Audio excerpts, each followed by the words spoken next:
नमस्कार, सत श्री अकाल, राम राम सा, खमागणी, वणक्कम, प्रणाम। आप सभी का ऑल्टरनेट मीडिया में फिर से स्वागत है। मैं आपकी होस्ट गायत्री देवी, हमारे साथ जुड़े हुए शमिक मोहित्रा दादा। आज हम 2 टॉपिक्स कवर करने वाले हैं।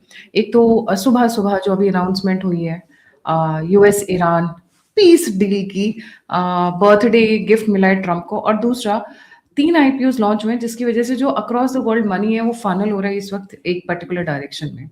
lot of money has been pulled out from the Indian market and has been invested on the other side. इसको समझते हैं क्योंकि ये भारत की इकोनॉमी पे असर डालने वाला है, और स्ट्रेट ऑफ हॉर्मुज खुल जाए तो बात ही क्या है, बहुत ही अच्छी बात है, बट क्या वो खुलेगा? ये इस पे इलैबोरेट करते हैं। दादा, very warm welcome on the show.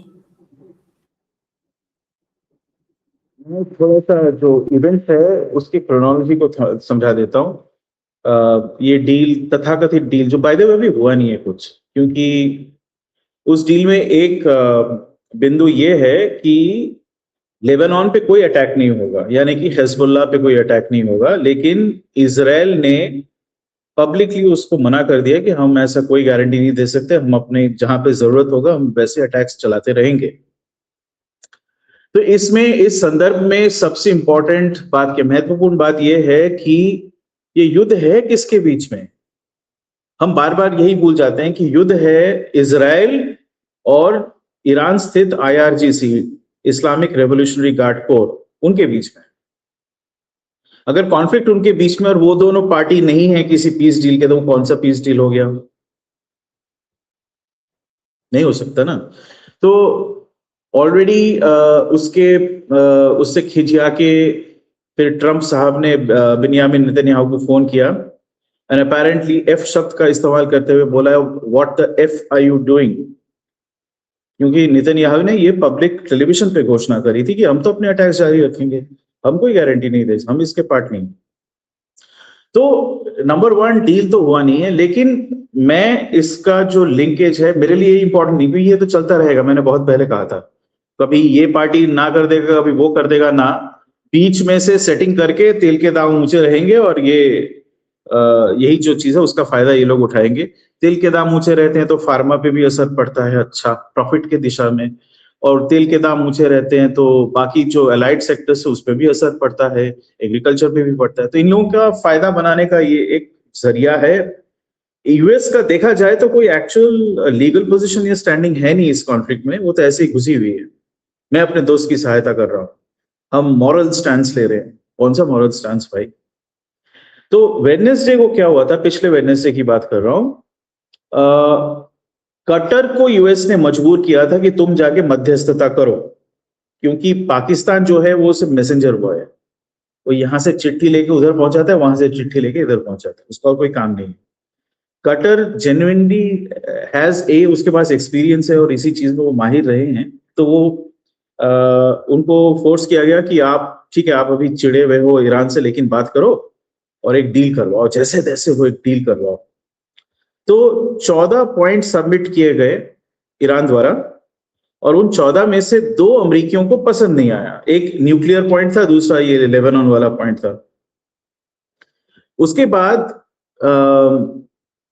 Wednesday को सुबह जो कटारी डेलीगेट था उसके पास अमेरिकी दूत आके बोलता है कि ये ट्रम्प साहब ने ओके कर दिया। तो उसको देख के वो आदमी चौंक गया, क्योंकि उसने देखा कि 14 के 14 पॉइंट ट्रम्प मान गया, मतलब उसने बेसिकली हथियार टेक दिए। उसको इतनी जल्दी थी डील करने की। नहीं तो आप लोग ये सोचें, सबको पता है कि यूएस डीप स्टेट पे इजरायलियों का इन्फ्लुएंस है, ट्रम्प कुछ कर ही नहीं सकता, वो एक कठपुतली एंड ऑफ द डे ना।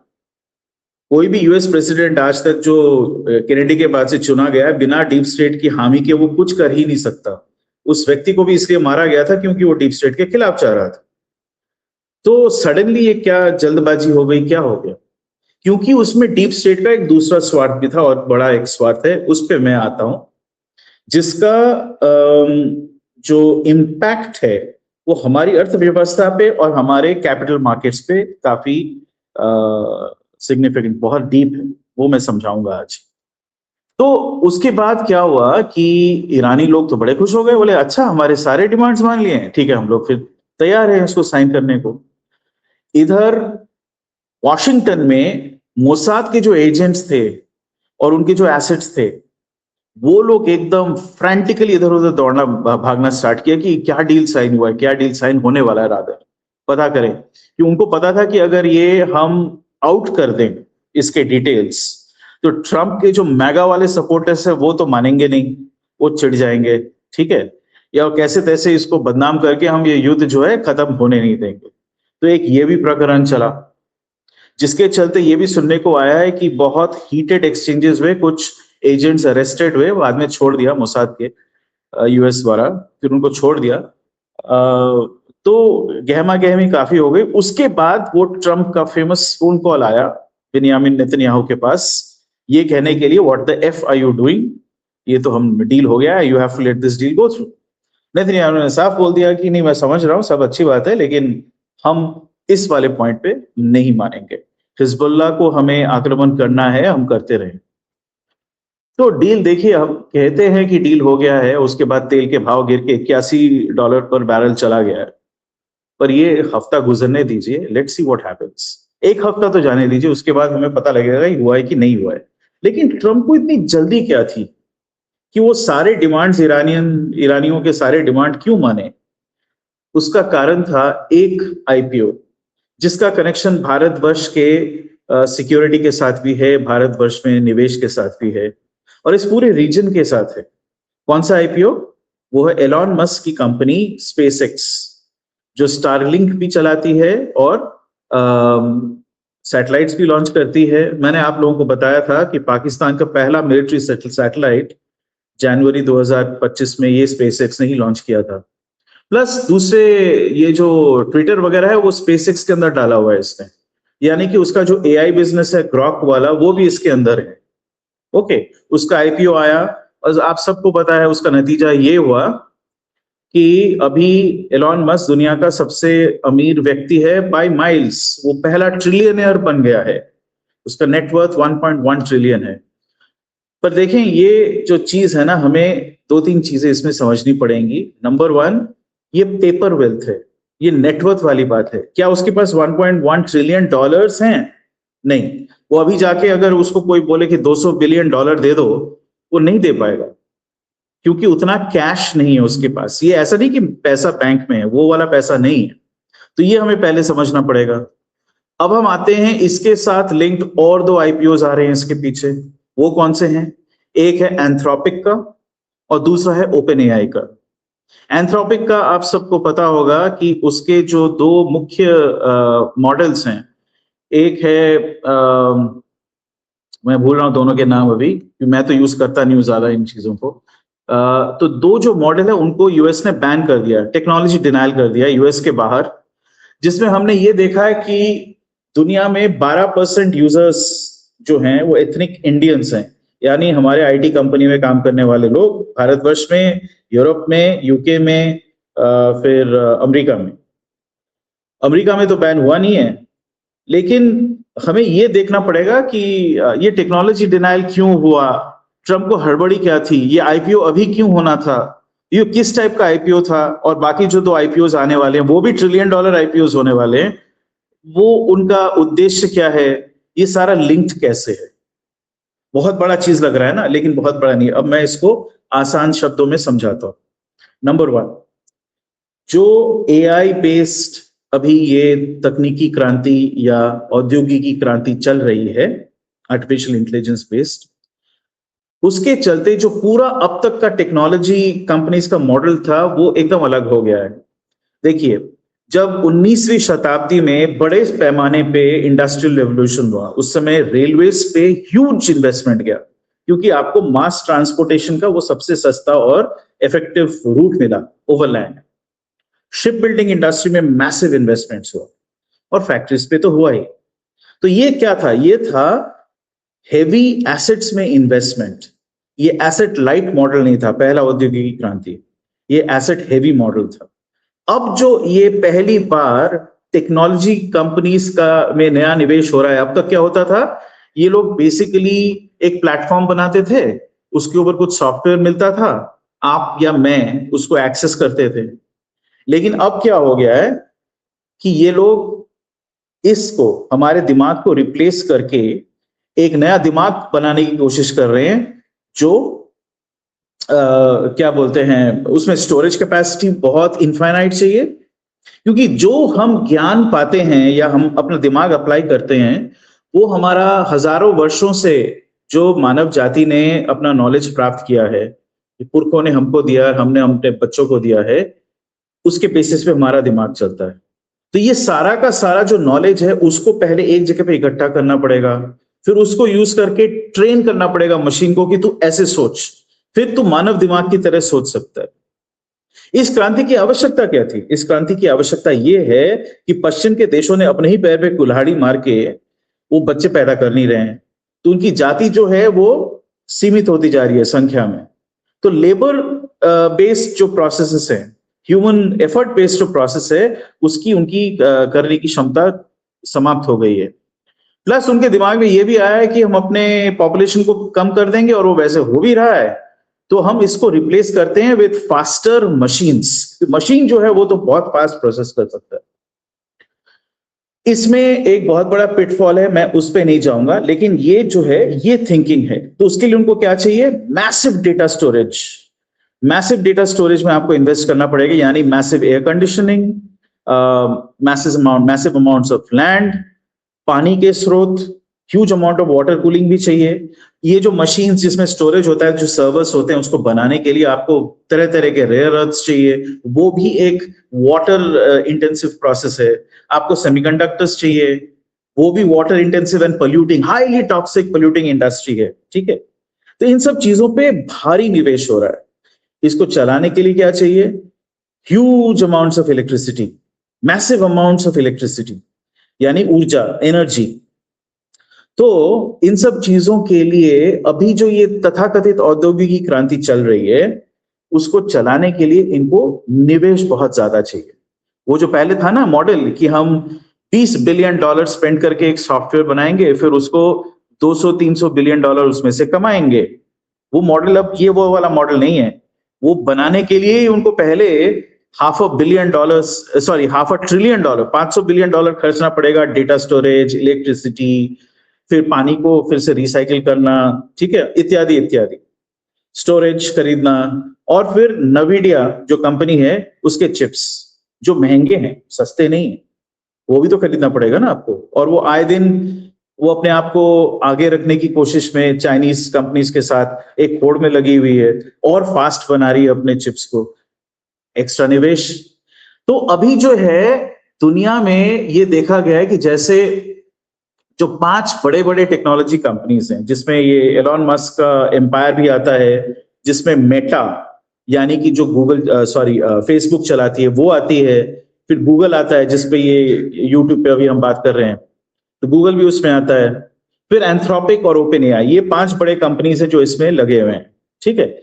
और आप एक हैरानी की बात है कि आप देखोगे अभी ये स्पेसएक्स का आईपीओ हुआ ना, उसमें आप जाके अच्छी तरह उसको टटोलोगे, उसके प्रोस्पेक्टस को आपको दिखेगा कि उनके पास ऑर्डर्स हैं to supply data storage to Anthropic and Open AI, जिन दोनों का आईपीओ आ रहा है, वो दोनों आईपीओस भी $1 ट्रिलियन प्लस आईपीओस है। एंथ्रोपिक और ओपन एआई को, मेटा को ये लोग स्टोरेज बेचेंगे, स्पेसएक्स वाले। स्टोरेज कौन सा? जो स्पेस में निर्माण होगा, क्योंकि स्पेस में आपको कूलिंग की आवश्यकता नहीं, वो थोड़ा चीपर हो जाता है, ठीक है। तो वो ये अपने रॉकेट से वहां पे भेजेंगे और सैटेलाइट पे स्टोरेज रखेंगे, and then be direct link with the earth. पर वो बना नहीं है अभी तक, इनके पास ऑर्डर्स आ गए, उस ऑर्डर्स को दिखा के उन्होंने दिखा दिया, देखो हमारा क्या फैंटास्टिक ये टेक ऑफ होने वाला है बिजनेस का। ऑलराइट, अच्छा, अब आते हैं तो इसका मतलब क्या है, मैं मोटे मोटे तौर पे उसको समझा के फिर आता हूं कि क्षति क्या है और भारतवर्ष पे क्या इंपैक्ट आ रहा है। तो मान लीजिए ये एक आईपीओ है, 2 और आएंगे उसके बाद, इनको हर क्वार्टर 85 to 100 बिलियन डॉलर्स अभी खर्चना पड़ रहा है, उतना कैश जनरेशन है नहीं, इसलिए ये लोग दबा के बॉन्ड्स भी इशू कर रहे हैं और इक्विटी मार्केट से भी पैसा खींच रहे हैं, ठीक है। तो अभी हमने देखा कि भारतवर्ष से बहुत पैसा खींचा गया। वो क्यों खींचा गया?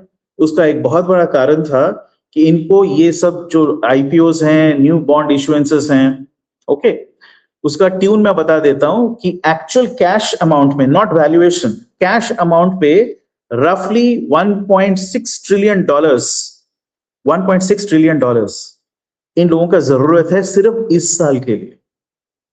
आप लोग समझ रहे हैं, सिर्फ इस साल के लिए 1.6 ट्रिलियन जरूरी है। एंड ऑब्वियसली रिटर्न्स उनको बड़े अच्छे मिल रहे हैं इस वक्त उसमें से। तो इसीलिए ये सारा पैसा जो है, भारतवर्ष हो गया, साउथ ईस्ट एशिया हो गया, यूरोप भी, वहां से पैसा खींच के सब अमेरिका में वापस जा रहा है।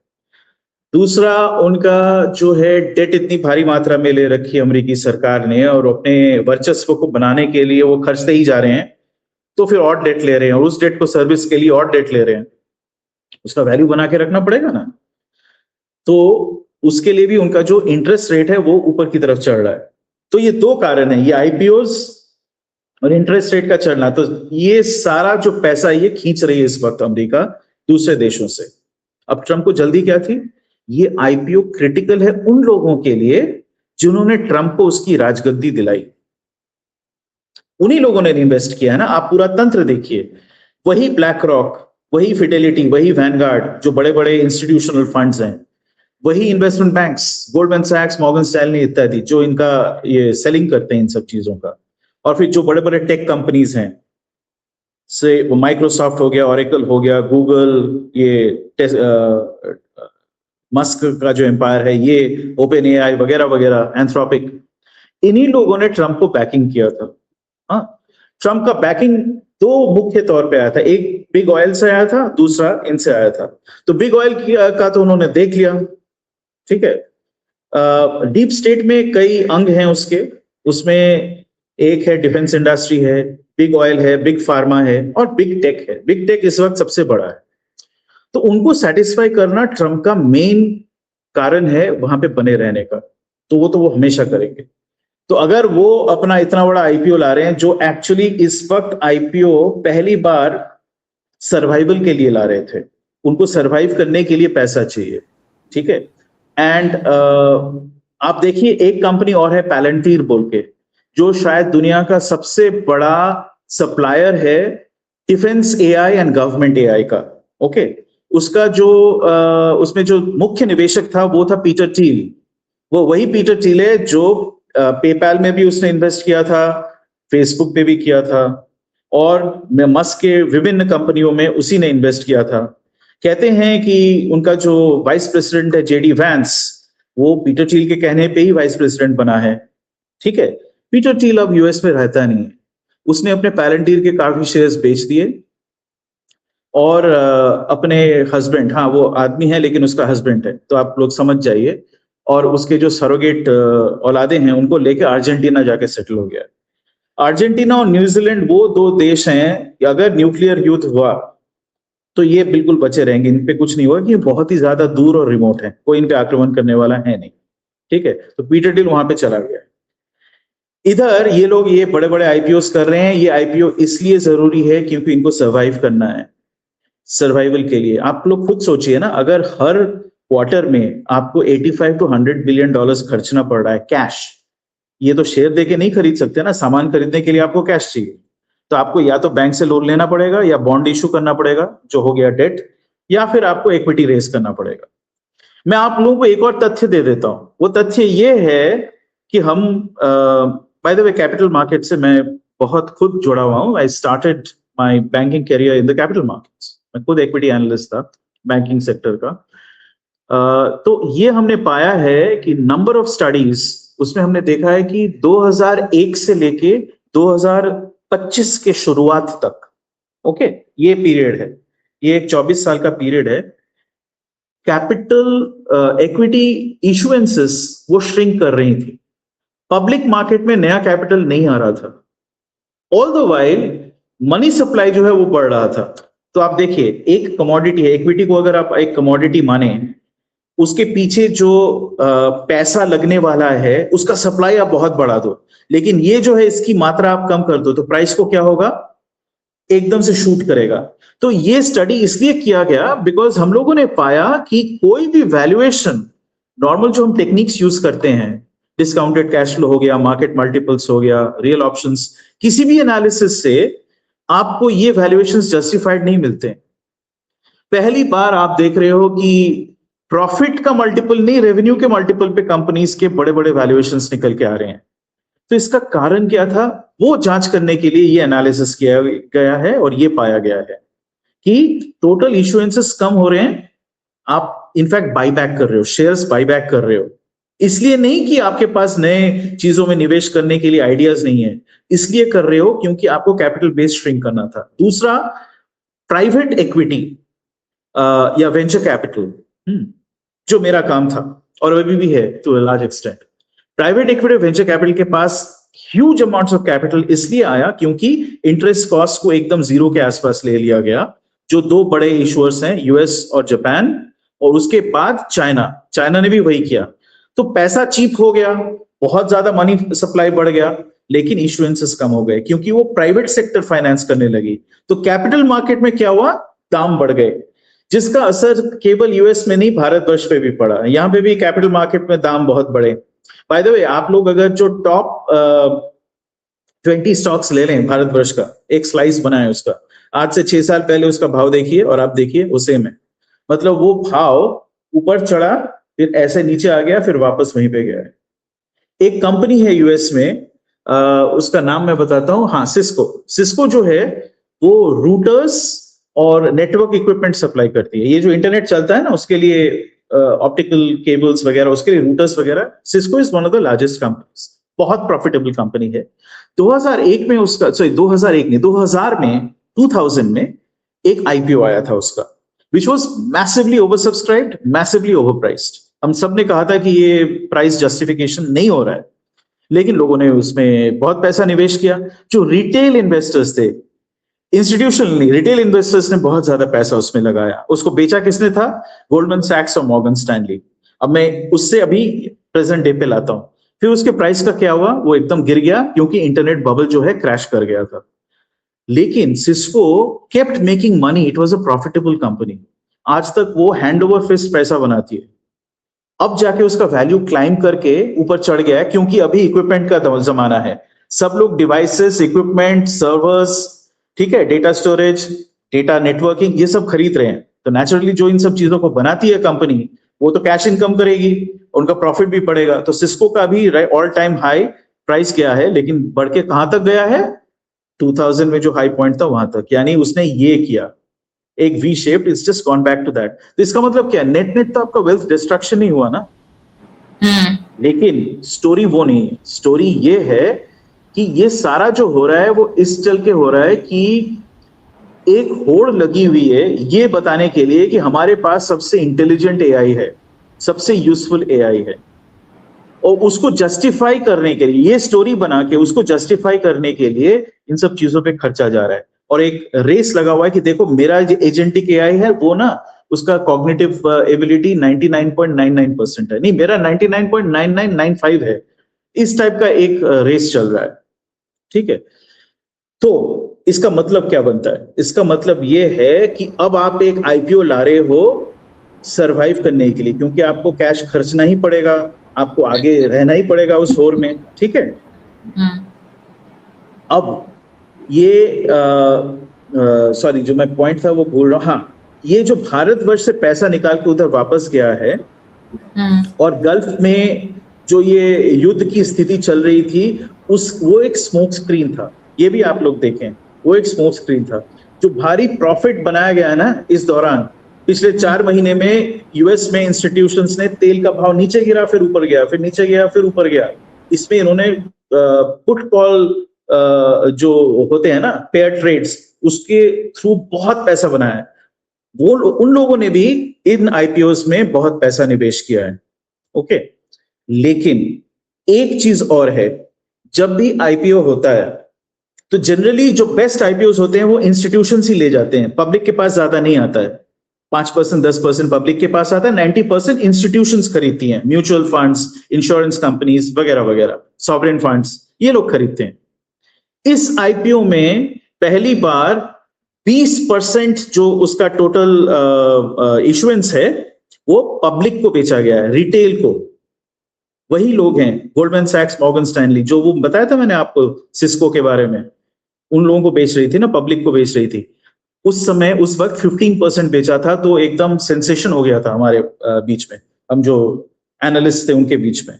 अभी 20% बेचा गया है पब्लिक को, and it is you know how many times over subscribed? 500 times. $85 billion का इश्यूएंस है, उसका 20% हो गया $7 बिलियन। 7 times 500, 1 trillion. तो 1 ट्रिलियन का इनके पास ऑर्डर्स आया है। सो व्हाट हैपेंस, इस समय क्या होता है कि ऑब्वियसली वो दे नहीं सकते कि उतना तो स्टॉक है नहीं available. So what they do is वो प्रोपोर्शनेट बेसिस पे कम स्टॉक पब्लिक को बांट देती है, और जो 15-20 दिन वो रख सकते हैं $1 ट्रिलियन, उसका इंटरेस्ट सोचिए कितना है। तो ये सारे जो ये थे, क्या बोलते हैं, इन्वेस्टमेंट बैंकर्स थे, वो ये मस्क के आगे पीछे घूम रहे थे। इनफैक्ट उसके आगे पीछे क्यों घूम रहे थे कि भैया हमें थोड़ा सा, हमें एलोकेशन दे दो, हम बेचेंगे। सोच रहे हो ना कि इतना ओवर सब्सक्रिप्शन होगा तो उसका इंटरेस्ट ये लोग खाएंगे बैठ के, फिर ठीक है, कंपनी खाएगी और इन्वेस्टमेंट बैंक्स को भी फायदा होगा। तो $500 मिलियन तक के फीस मिले इन लोगों को। इतना बड़ा ये आईपीओ हुआ है एक एक बैंक को, और इसमें 20 बैंक्स इन्वॉल्व थे। बड़े बड़े रिटेल जो क्या बोलते हैं, रिटेल डिस्ट्रीब्यूटर्स थे वो इन्वॉल्व थे, वेल्थ मैनेजर्स इन्वॉल्व थे। और यही चीज 2 बार और होने वाला है अगले 1-2 महीने में। तो हमें अब ये समझना पड़ेगा कि ट्रंप ने क्या किया। ट्रंप ने देखा कि अगर मैं इस युद्ध को चलाता रहूं तो फिर क्या आईपीओ सक्सेसफुल हो पाएगा, स्टॉक मार्केट पे क्या असर होगा उसका, अनसर्टेनिटी की स्थिति आएगी तो आईपीओ उतना सक्सेसफुल नहीं होगा। जैसे ही मैं एक डील अनाउंस कर देता हूं तो क्या होता है, सेंटिमेंट क्या होता है मार्केट को, अच्छा युद्ध खत्म। हम सब सोचना चाहते हैं युद्ध खत्म हो जाएगा, हम उसी आशा में जीते हैं, उस होप में जीते हैं। पर ग्राउंड रियलिटी, जियोपॉलिटिकल रियलिटी वो नहीं है, पर उससे साधारण जनता को कोई फर्क नहीं पड़ता। साधारण जनता को लगता है अच्छा तेल के भाव गिर रहे हैं, बहुत बढ़िया, हमें राहत मिल गई, अब तो इन्फ्लेशन भी कम होगा। और फिर ये जो बैंकर्स हैं वो आके बेच भी पाएंगे, बोलेंगे देखिए अब तो युद्ध भी समाप्त हो गया है, देखिए अब तो सिर्फ प्रगति ही प्रगति, तरक्की ही तरक्की होगी, आप लोग इसमें लगाएं। इस आईपीओ का मैं आप लोगों को एक और सेंसेशनल चीज बताता हूं, क्या इन्होंने खुद डिक्लेयर किया है। एक चीज हम बोलते हैं टोटल एड्रेसेबल मार्केट। इसका मतलब क्या है, सीधे शब्दों में वो ये है कि जितने लोग कस्टमर्स खरीदने वाले हैं कंपनी का प्रोडक्ट, उसका अमाउंट क्या है, पर मतलब कितना लोग खरीदेंगे, साल का कितना माल खरीदेंगे, ठीक है, कितना हो सकता है मैक्सिमम।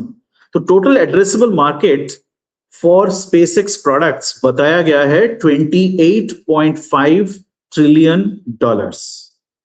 यानी कि ये बोलना चाह रहे हैं कि जितना यूएस का टोटल जीडीपी है उतना स्पेसएक्स का सामान बिकेगा। ये बोलना चाह रहे हैं कि विश्व का जितना जीडीपी है, total output of the world, उसका 28.5%, अभी 100 ट्रिलियन के आसपास है, 28.5% लोग सिर्फ स्पेसएक्स के ही सामान खरीदेंगे। मतलब आपको और हमें ब्रेड खाने की आवश्यकता नहीं है, दूध पीने की आवश्यकता नहीं है, सब्जी खरीदने की आवश्यकता नहीं है, गेहूं खरीदने की आवश्यकता नहीं है, हम सब स्पेसएक्स खरीदेंगे। क्या खरीदेंगे, हम सब मिलके एक एक करके सैटेलाइट लॉन्च, छोटा छोटा सैटेलाइट हम लॉन्च करेंगे। ऐसा होगा क्या? मतलब किस एंगल से, किस विभत्स लॉजिक से आप इसको जस्टिफाई कर सकते हैं? कौन से अरिथमेटिक से ये जस्टिफाई होता है कि एक कंपनी 28.5 ट्रिलियन एड्रेसेबल मार्केट है जबकि विश्व का पूरा जीडीपी ही 100 बिलियन है? ये बेचा गया उन लोगों को, और वहां के बेवकूफों ने इसको खरीदा है। ये वही वाली बेवकूफी है जो 2008 से पहले 2006, 7, 8 में क्या हुआ था, उन्होंने कहा था कि जिसके पास कोई इनकम नहीं है, डबल इनकम नो किड्स, एक होता है डिंग, एक होता है नो इनकम नो किड्स, निंक्स, मतलब इनकम है नहीं, उनको सेकेंड, थर्ड, फोर्थ मॉर्गेजेस दे रहे थे एज इन्वेस्टमेंट प्रॉपर्टीज, और रियल एस्टेट में बबल बनाया हुआ था यूएस में। फिर उसको पैकेज करके ये लोग बेच रहे थे, जिसको कहते थे mortgage backed securities and collateralised debt obligation, CDO MBS. एकदम बेवकूफ रिटेल इन्वेस्टर्स, बुढ़े बुढ़ी जो रिटायर कर चुके हैं, उनको बेचा जा रहा था। वो भी एक फ्रॉड ही था। उसका नतीजा क्या हुआ, 2008 में पूरा विश्व का मार्केट क्रैश कर गया। फिर इन्होंने वो करी क्वांटिटेटिव ईजिंग, बहुत सारा पैसा घुसा दिया। तो ये वो सोल्यूशन नहीं था, वो उसी चीज का आगाज था कि प्राइवेट इक्विटी और वेंचर कैपिटल के पास चीप सोर्स ऑफ फंडिंग आ जाएगा, और ये वाला जो अभी हमने उछाल देखा मार्केट में वो आएगा। बायबैक्स होंगे, शेयर इशुएंसेस का प्रोपोर्शन कम हो जाएगा, प्राइस एकदम स्ट्रेटोस्फेयर में चला जाएगा, पैसे बनाएंगे लोग, एक एक श्रेणी के लोग पैसे बनाएंगे। तो ये वही तंत्र है जो फिर से उसका रिपीट हो रहा है, और इन लोगों को पता है कि party is coming to a halt, क्योंकि ये तथाकथित एआई, अब जो एक्सपर्ट्स हैं वो भी बोलने लगे हैं कि ये हाँ, मुझे याद आया, वो एंथ्रोपिक के जो 2 मॉडल्स हैं जो बैन कर दिए उन्होंने यूएस के बाहर, वो एक है ओपस और दूसरे का नाम है मिथोस, तो वो बैन कर दिया उन्होंने। एनीवे, छोटा वो डिटेल है। तो ये एक्सपर्ट्स भी कह रहे हैं कि जिस अप्रोच से आप लोग इस वक्त आर्टिफिशियल जनरल इंटेलिजेंस बनाने की कोशिश कर रहे हो, वो अप्रोच ही गलत है। आप लोगों को मैंने शायद एक और पॉडकास्ट में कहा था बहुत दिन पहले, मैं फिर से वो दोहराता हूं, यही बात अब लोग कह रहे हैं, वो ये है कि हमारा जो ये ब्रेन है ना, ये 12 वोल्ट पे चलता है, literally that is the total electricity. हमारे शरीर के अंदर भी इलेक्ट्रिक करंट्स है ना, पोटेशियम कैल्शियम आयन एक्सचेंज से हमारे न्यूरॉन्स चलते हैं, तो ब्रेन भी चलता है। तो 12 वोल्ट है भैया, 12 वोल्ट नहीं, मैं गलत बोल गया, आई मेंट टू से 12 वॉट्स। वॉट है एनर्जी का मेजर, गलत बोल गया। 12 वॉट से हमारा ब्रेन चलता है, और ब्रेन क्या क्या प्रोसेस करता है आप लोग खुद ही सोचिए, कितना फ्लेक्सिबल और कितना ये उपजाऊ चीज है, जिससे हम ऐसे महान चीजों की कल्पना कर सकते हैं, उसको कार्यान्वित कर सकते हैं। अब ये आर्टिफिशियल जनरल इंटेलिजेंस जो है, वो एक ब्रेन बनाने के लिए कितना उनको चाहिए बिजली, 10 गीगावाट्स, यानी 12 वॉट। 10 गीगावाट कितना होता है? 1 गीगावाट में 1 million megawatt is 1 million watts, gigawatt is 1000 megawatts, मतलब बिलियन वॉट्स और 12 वॉट। समझ रहे हैं आप डिफरेंस? तो क्या ये अपचय नहीं है? इनफैक्ट अभी क्या ये सही इस्तेमाल है? और दूसरी बात, जो सारा कार्य एक एजीआई कर सकती है, उसका जो ऑल्टरनेटिव है, जो एंथ्रोपिक मॉडल बनाती रहती है, और जो चाइनीज इसमें बहुत आगे निकल गए हैं और भारतवर्ष में थोड़ा बहुत काम हुआ है, वो है एजेंटिक एआई। तो एजेंटिक एआई क्या है? वो एक स्पेसिफिक एप्लीकेशंस को एग्जीक्यूट करती है, उसके लिए पूरा हर चीज नहीं कर सकती है, स्पेसिफिक चीज कर सकती है। तो एजेंटिक एआई मॉडल क्यों ना करें?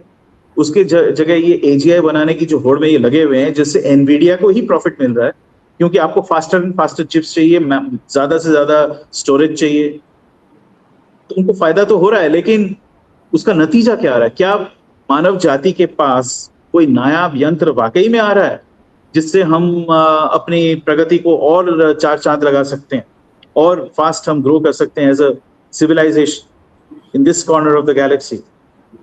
वैसा तो होता हुआ नजर नहीं आ रहा है, क्योंकि अगर हम कॉग्निटिव मतलब दिमाग, जैसे दिमाग का जो सोच है उसको मिमिक करने की क्षमता इनकी इस वक्त 97-98%। तो आपने इतना खर्च करके, इतने गीगावाट्स लगा के, इतना ऊर्जा लगा के, इतना डेटा स्टोरेज लगा के क्या बना लिया? Computers are faster than us of course, लेकिन क्या वो इमेजिनेशन, क्रिएटिविटी, फ्लेक्सिबिलिटी जो हमारे दिमाग में है वो बना पाए आप लोग? रेप्लिकेट नहीं किया जा सकता है, नहीं रेप्लिकेट किया, और अब तक मतलब जो अप्रोच है उससे नहीं कर पाए। There are ways to do it, लेकिन ये वो तरीका नहीं है, और ये इन लोगों को मालूम है। समझ रहे हैं आप? इन लोगों को मालूम है, फिर भी ये वो एक शेर के ऊपर राइड करने वाली बात है। शेर के ऊपर आप चढ़ तो गए, आप उतर नहीं सकते, जैसे उतरोगे शेर आपको खा जाएगा। तो ये वो वाली चीज है। देयर आर वीडियोस दादा जहाँ पे आए हुए ना, द हैविंग ह्यूमन रिसोर्स या human labour, human employees is cheaper than having using AI. Yes, exactly the point. आप एजीआई पे खर्चा करके जो अचीव कर सकते हो, उससे चीप अभी भी ह्यूमन लेबर है अचीविंग द सेम थिंग। सो फायदा क्या हुआ? ये उन लोगों के लिए ठीक है, ये वही हो गया ना, आप तेल से आपका गाड़ी चलता है। एक तरीका है तेल जो ऑयल, स्ट्रेट ऑयल वेल्स होते हैं, वहां से आप ड्रिल करके निकालते हो। दूसरा है फ्रैकिंग, जो लेयर्स में होता है, वो ऐसे होता है, तिरछा होता है, बहुत पोल्यूटिंग होता है, वहां से दूसरी और बहुत सारी चीजें निकलती हैं जिससे सॉइल पूरा खराब हो जाता है, आपको केमिकल यूज करना पड़ता है। तो फ्रैकिंग से जो तेल निकलता है वो उत्पादन करने में उसका ऑलमोस्ट 3 to 4 टाइम्स खर्चा आता है। तो एक प्राइस के बियॉन्ड वो प्रॉफिटेबल है, पर ये कहना कि भाई तेल ही तो चाहिए, मैं ऐसे लूं या वैसे लूं, ये तो वही स्टुपिडिटी हो गई ना कि जो तेल आप $12 में एक्सट्रैक्ट कर सकते हो, वही तेल आप $60 में क्यों एक्सट्रैक्ट करोगे? वो इकोनॉमिकली वायबल नहीं है। वो तभी वायबल है अब युद्ध करा दो, तेल की सप्लाई कम हो जाए, उसके बाद आप डिमांड उतना ही रहे तो आप उस प्राइस पॉइंट पे बेच सको। तो ये क्या ये AGI वही चीज नहीं है? Human resource, human labor cannot be replaced. No, let's not say that. Again, that's also, I don't want to, Gayatri ji, कोई भी एब्सोल्यूट स्टेटमेंट सही नहीं होता है कभी भी, क्योंकि क्या हो सकता है क्या नहीं हो सकता हम इतनी आसानी से प्रेडिक्ट नहीं कर सकते। पर जो हो चुका है, जो ये कर रहे हैं, वो तो हम देख सकते हैं। वो तो एक साइंटिफिक, आप उसका एनालिसिस कर ही सकते हैं कि वो एक्चुअली क्या अचीव कर रहा है। वो खुद ही बोल रहे हैं कि नहीं कर पा रहे हैं अभी तक। और उसका खर्चा क्या है? Economics is what? Economics is measurement of what you are spending to get what. उसका क्या यूटिलिटी निकल रहा है, यही तो है ना, और क्या है? और तो कुछ नहीं है। दो ही मुख्य चीजें हैं इकोनॉमिक्स में, उसी के वेरिएशंस होते हैं। एक है डिमांड एंड सप्लाई, जिससे प्राइस बनता है, और दूसरा है कि आप कितना खर्च करके क्या पा रहे हो। बस यही दो चीजें हैं, उसी के बहुत सारे सोफिस्टिकेटेड वेरिएशंस। इंडियन मार्केट्स पे तो इम्पैक्ट पड़ रहा है ना, दैट इज तो इंडियन मार्केट्स पे इम्पैक्ट ये हुआ है कि कुछ नहीं हुआ है। अब मैं ये क्यों कह रहा हूं, एक मिनट, मैं क्यों कह रहा हूं? तो पहले जैसे ये विड्रॉल स्टार्ट्स हो गया फॉरेन पोर्टफोलियो इन्वेस्टर्स का, फॉरेन इंस्टीट्यूशंस ने भी अपना पैसा खींच लिया भारतवर्ष से। तो जब आप किसी चीज को बेचते हो, कोई खरीदता भी तो है ना। तो यहां पे भी जो डिमांड एक साइकिल है। ब्लूमबर्ग ने एक रिपोर्ट निकाला कि भारतवर्ष ने $12 बिलियन का सोना बेचा है, फिर अगले ही हफ्ते उसको रिट्रैक्ट करके बोलती नहीं, ऐसा नहीं हुआ है। रॉयटर्स रिपोर्ट निकालती है कि इंडियन मैन्युफैक्चरिंग एकदम नीचे है। जो बहुत सारे जो लोग ये बताना चाहते हैं कि हम एक असफल देश हैं, मैं हमको असफल देश तो नहीं कहूंगा, मैं कहूंगा कि भारतवर्ष एक मिडिल रैंकिंग पावर है इस वक्त, क्योंकि वो अपना एक्चुअल पावर कभी फ्लेक्स करती नहीं है। नंबर 2, इकोनॉमिक पॉलिसीज हमारे जो हैं वो मिक्स्ड हैं, कुछ अच्छी चीजें हैं, कुछ बहुत सारी बुरी चीजें, और हमारा जो तंत्र है वो तो अभी तक बिगड़ा हुआ, अभी तक सुधार पूरी तरह हुआ नहीं।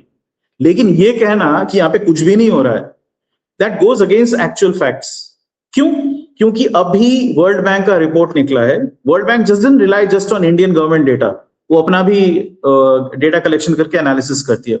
उन्होंने बताया कि भारतवर्ष अब दुनिया में 5वें स्थान पे है when it comes to manufacturing, right behind Japan. So the order is China, USA, Germany, Japan, India. तो अगर हम विश्व के 5वें स्थान पे आ चुके हैं मैन्युफैक्चरिंग में, तो ये तो कम उपलब्धि नहीं है। इसका मतलब ये तो नहीं है कि भारतवर्ष हेलहोल हो गया है या उसका इकोनॉमी नीचे जा रहा है। मैंने आप लोगों को समझाया कि जो वो तंत्र चल रहा था जहां पे लिक्विडिटी बहुत था, वो लिक्विडिटी और इक्विटी के जो इश्यूएंसेस थे वो कम थे भारतवर्ष में भी और विदेश में भी, तो पैसा उसको चेस कर रही थी, इसलिए प्राइसेस ऊपर जा रहा। अब इनके पास एक नया कारण मिल गया है to pile into these IPOs, उसमें से पैसा बनाने का एक नया सोर्स, तो इसलिए पैसा यहां से खींच लिया गया है। दूसरा, वहां पे जो ट्रेजरी बॉन्ड की यील्ड्स हैं, 10 year and 30 year yields, they are climbing massively, बहुत ऊपर चले गए हैं। तो इस वक्त जो इंटरेस्ट रेट्स हाई हैं उसके चलते भी ये उधर पैसा खींच लिया गया है। एक्चुअली काफी लॉजिक डिफाइन काम हो रहा है, लेकिन मुख्य कारण मैंने आपको बता दिया। अब ट्रंप जो है, देखिए, अगर ये कांग्रेस के इलेक्शंस हारता है जो नवंबर में होने वाले हैं, जिसके आसार नजर आ रहे हैं, तो वो लेम डक प्रेसिडेंट बन जाएगा, क्योंकि वो जो भी करेगा Congress can overturn it. Obviously they going to oppose it, उसकी बात मानेंगे नहीं। तो ट्रंप के लिए बहुत जरूरी था कि जितना जल्दी हो सके ये फटाफट ये युद्ध को उसमें से अमेरिका को खींच ले, स्टॉक मार्केट्स को स्टेबलाइज करे, ऑयल के दाम अभी थोड़े नीचे ले जाए, और जिसमें जो प्राइवेट इन्वेस्टर है, रिटेल इन्वेस्टर है, वो पैसा लगा सके इन IPOs पे। नहीं तो ये AI का पूरा तथाकथित रेवोल्यूशन बैठ जाएगा। Trillions of dollars will be wiped out, not stock market में, इन रियलिटी जो लोन्स दिया हुआ है ना इन लोगों को, या फिर जो इक्विटी का, प्राइवेट इक्विटी का पैसा, एक्चुअल कैश पैसा लगाया हुआ है, वो सारा डूब जाएगा। तो इसको अवॉइड करने के लिए जरूरी था कि कुछ कंडीशंस क्रिएट किए जाएं। देखिए, ये लोग बहुत क्लेवर हैं, ट्रंप बेवकूफ है, वो जो भी करता है, लेकिन वो सिर्फ एक फेस है एग्जीक्यूशन करने के लिए, एक फेस, एक फ्रंट है। तो उसने एक क्या किया, तेल के भाव ऊपर चढ़ा दिए, दुनिया की अर्थव्यवस्था को अस्त व्यस्त कर दिया, पैसा वहां से खींच के यूएस में वापस डालने के कारण पैदा कर दिए। ठीक है, ये जब ये सारा प्रकरण चल रहा था उस वक्त उन्होंने शॉर्ट टर्म में काफी पैसा बना लिया। किसने? ट्रंप और उसके फैमिली ने और उसके फैमिली के फ्रेंड्स ने, और कुछ जो चुनिंदा हेज फंड्स वगैरह उनने बहुत पैसा बनाया। तो ये तो हो गया उनका, तो उनको अपना हफ्ता मिल गया। बाकी डीप स्टेट में बिग ऑयल को बहुत पैसा बनाने को मिला इन 4-5 महीनों में। बिग ऑयल मतलब जो बड़े बड़े ऑयल के कंपनीज हैं, अभी भारतवर्ष ऑयल कहां से खरीदती है? रशिया से। नंबर 2 पे कौन आ गया पता है? यूएसए। यूएस और कनाडा से हम तेल और नेचुरल गैस खरीद रहे हैं। ये सिर्फ भारतवर्ष नहीं है, भारतवर्ष का नाम इसलिए ले रहा हूं क्योंकि India is the 3rd largest consumer as a single country of energy, जो बाहर से एनर्जी खरीदती है। चाइना अभी भी अमेरिका बाहर से खरीदती है, ऑल्दो उनके पास पर्याप्त मात्रा में है। तो अमेरिका नंबर 2 पे है, चाइना नंबर 1 पे, इंडिया नंबर 3 पे। तो इन लोगों को ही अफेक्ट करना था, इन्हीं से तो पैसा बनाना था, वो ये लोग बना चुके हैं। ठीक है, अंबानी के साथ इन्होंने टाई अप कर लिया था। इधर इंडिया के ऊपर ये लोग ये सब करते हैं, ये सारे सिग्नल्स देते हैं हमारे ईस्ट में, वो सब कर रहे हैं, हमारे 3 सेलर्स मारे गए। लेकिन जामनगर रिफाइनरी 110% कैपेसिटी पे चल रहा है। वेनेजुएला का जो ऑयल है जो इन्होंने कब्जा किया है, वो प्रोसेस कहां हो रहा है? जामनगर में हो रहा है और इंडियन ऑयल के रिफाइनरीज में हो रहा है। तो ये सारी चीजें चल रही थी, लेकिन इनके लिए बहुत बड़ा इंपॉर्टेंट चीज था इनके जो दूसरे आका थे, बिग टेक्नोलॉजी कंपनीज, यानी कि एलॉन मस्क, ये जुकरबर्ग वगैरह वगैरह, सर्जे ब्रिन गूगल का, ये सारे जो लोग थे, लैरी एलिसन ओरेकल का, इनको सेटिस्फाई करना था। कैसे सेटिस्फाई करें?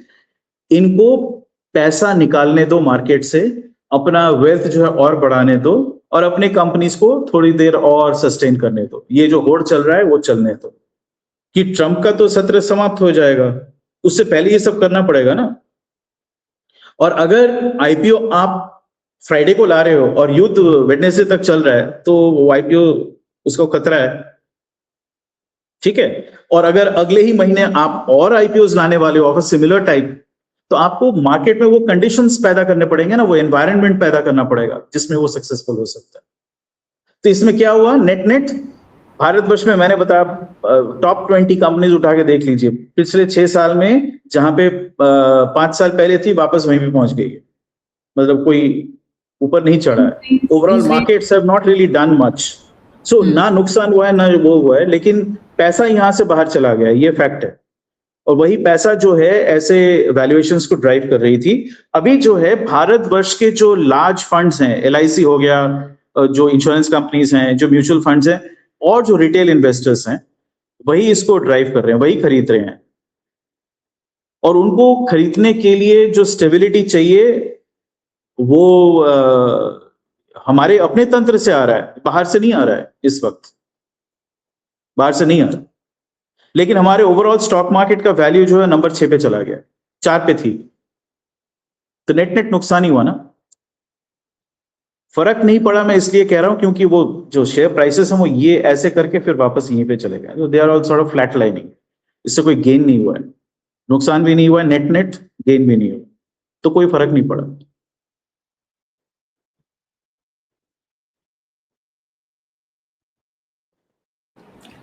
थैंक यू सो मच दादा फॉर ज्वाइनिंग।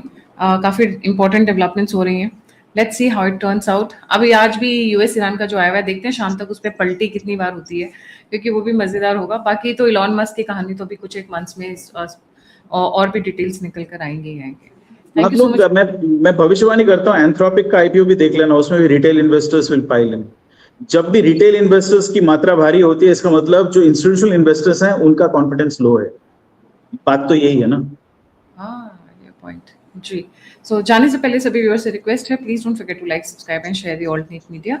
अगर आप मुझे सहायता करना चाहते हैं तो दिए हुए नंबर और यूपीआई पे आप मुझे कंट्रीब्यूट कर सकते हैं। आप मुझसे जुड़ना चाहते हैं, इन्फॉर्मेशन शेयर करना चाहते हैं, तो सभी के सभी लिंक्स डिस्क्रिप्शन बॉक्स में। इसी के साथ जय हिंद, जय श्री राम, हर हर महादेव। नमस्कार, ओम नमः शिवाय, जय हिंद।